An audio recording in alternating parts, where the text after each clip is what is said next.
Well, hello and welcome to this week's Real Love Revolution video.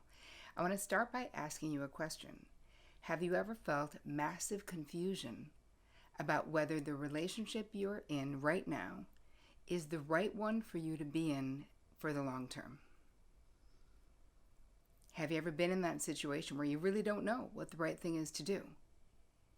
Because all of us have been there, and in this video, I'm going to be talking all about the signs. I'm going to give you 15 questions to ask yourself that will help you figure out whether the relationship you're in is over or whether it's worth putting some time into. My name is Terri Cole. I am a licensed psychotherapist, a relationship expert, and the founder of Real Love Revolution Boundary Boot Camp, and I have my upcoming Raise Your Love Vibe Challenge for all of you ladies out there. There's a link below. Please don't miss it. It's so exciting. All right, so let's start. The first question to ask yourself is when it's just you, when you're looking in the mirror and you're by yourself, do you down deep in your truest heart know the truth? Do you believe that the relationship is over, but your fear of having to make a move stops you from knowing it? The second question goes back to confusion. Do you feel confused? Because what I find is that in so many of my clients, which are so many high-functioning women, they'll come into me and talk about relationships and say, he's such a great guy, they're so great, this and that. I'm torn. I feel really confused. I don't know that I'm going to meet someone else of this person's quality, but there's always a but. And when we really dig down, most of the time, when someone comes in and they're presenting with confusion, what they're really feeling is that it's not the right relationship, but they don't want to make waves. They never learned how to draw boundaries. They don't know how to do it in a right way in their mind. All right, the third question is, when was the last time you had fun together? Really think about it. When was the last time, as a couple, you guys spent time belly laughing about something? Can you think of that time? Does it come to your mind easily, or are you like, I have no idea? The next question is, do you want to tell them your deepest, darkest feelings? Or not really? Are they still the person that you want to go to and tell everything to, like in the beginning when you first fall in love? And then the next question is, do you trust them with your deepest, darkest feelings? Are they someone who is trustworthy, or do you fear that they may use that information against you in a fight? You know, are they someone who you've actually become, you feel that you need to protect yourself from? Because that's definitely an indication that we should be moving on the way out in a relationship. Can you list 10 things right now?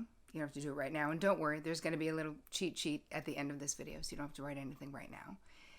But can you list 10 things that you still love about your partner? Because there were plenty of things when you started with this person that you really loved about them, or they wouldn't be your partner right now, right?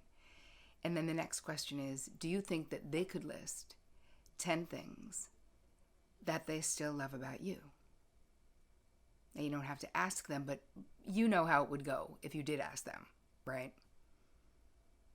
Is that sort of still there or not?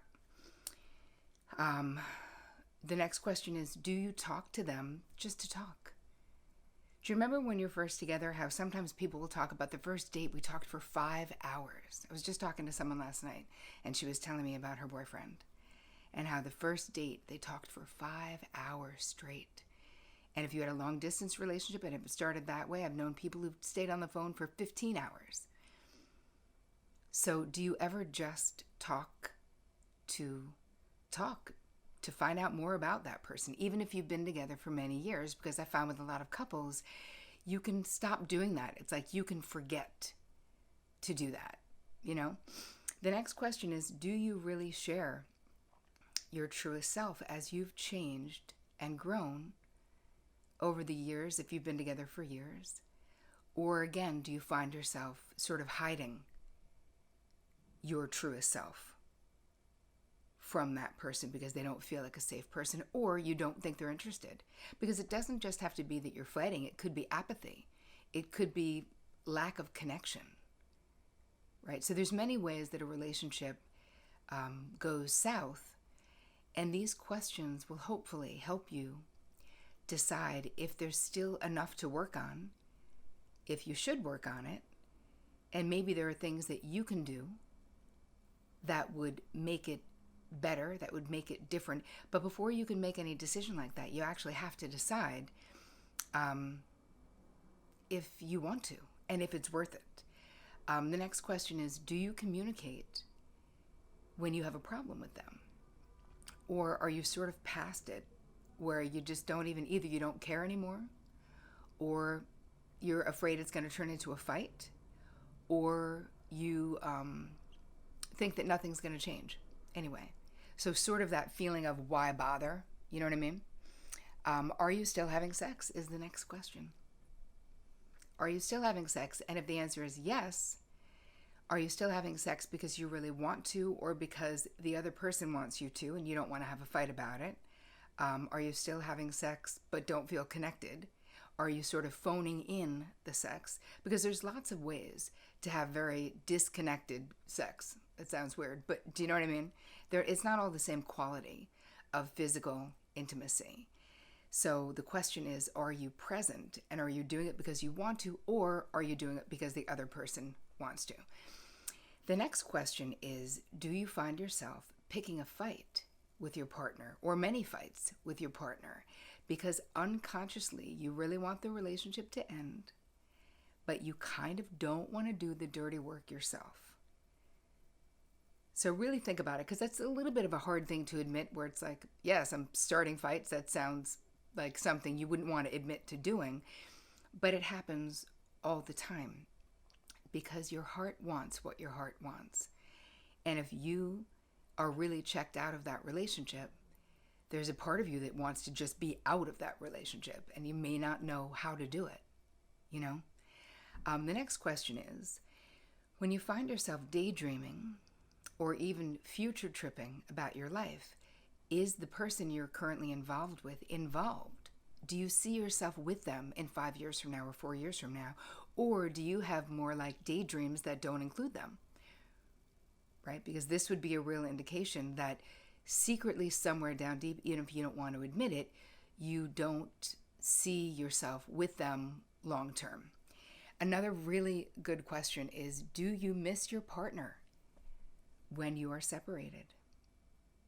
And hey, it may take a minute. Listen, in a long-term relationship, there's nothing wrong with having a day where it feels nice to be independent again, right? I feel like that's healthy and that's normal.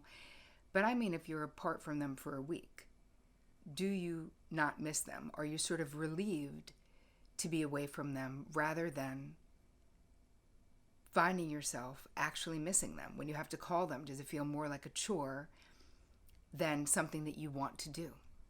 Because if the person is no longer the person that you want to tell everything to, part of it is, who cares, right? You're like, why do I need to be in touch with them and tell them what's going on? A, if I don't think they care, or B, if I don't really want them to know. Which are really, some of these questions are hard questions for you to ask yourself. And so much of the time, you guys, we can make ourselves so incredibly busy that we don't ask these questions for years, especially if we're raising kids, working hard, in financial trouble, if we've got illness in the family. And I understand, listen, some of these things have to be prioritized over like our heart's desire. But how you feel really still matters. And I'm not necessarily in this video saying ditch the person or don't ditch them. I really just want you to use this video as a guide to get to your own real space, your own truth of what is real for you. Because the bottom line is, denial only works for so long. Avoidance only works for so long. And what I find happens with a lot of my clients is that if you never get to the point where you actually handle what's happening in your relationship, your heart, the same way that your heart can unconsciously make you pick a fight so that hopefully they break up with you and you don't have to deal with it, also, this leaves you very vulnerable to have an affair. Because sometimes we can't actually end the relationship ourselves. But if we do something and then we get caught, quote unquote, and in a way, it's your heart's desire to get caught. But it's so messy when it goes down like that. And I don't want that for you. And I know you don't want that for you or this person that you've loved, regardless of whether you think that they're your sort of forever person anymore. I have two more questions. Second to last one is, do you feel physically drawn to your partner? So when you're in a room with them, do you still want to be close to them or snuggle up to them, even if it's not sexual? I just mean physically. Or do you feel like you actually want to put distance between you? And then the last one, let me look, hold on. The last one was about your daydreams. Yeah, I already hit it. So, those are your questions. There's so much here. So if you download the questions themselves, which we're going to call a checklist, you'll know. I'll give you a little key, so it's more like a quiz, and you'll know at the end. Listen, if you answered yes or no, trust me, I'll have a little key where you'll be able to see, and you won't even need the key, you guys, because you know what the truth is. And what I hope for you is that this video inspires you to ask the hard questions so that you can get into a position of either working on the relationship, deciding that you want to do that, or lovingly end the relationship. And I'm going to do a follow-up video about how to separate consciously and lovingly, right? Mindfully. If we do need to end a relationship, how do we do it without annihilating the other person? Because it's not necessary to do it that way. And for those of you who have not joined my Real Love Revolution, ladies only, I'm sorry, guys, please do go to terricole.com/RLR. There's tons of free stuff and quizzes and meditations. I don't want you to miss it. And if you liked this episode of Real Love Revolution video series, please share it on your social media platforms. I would super appreciate that. I hope you guys have an amazing week. And as always, take care of you.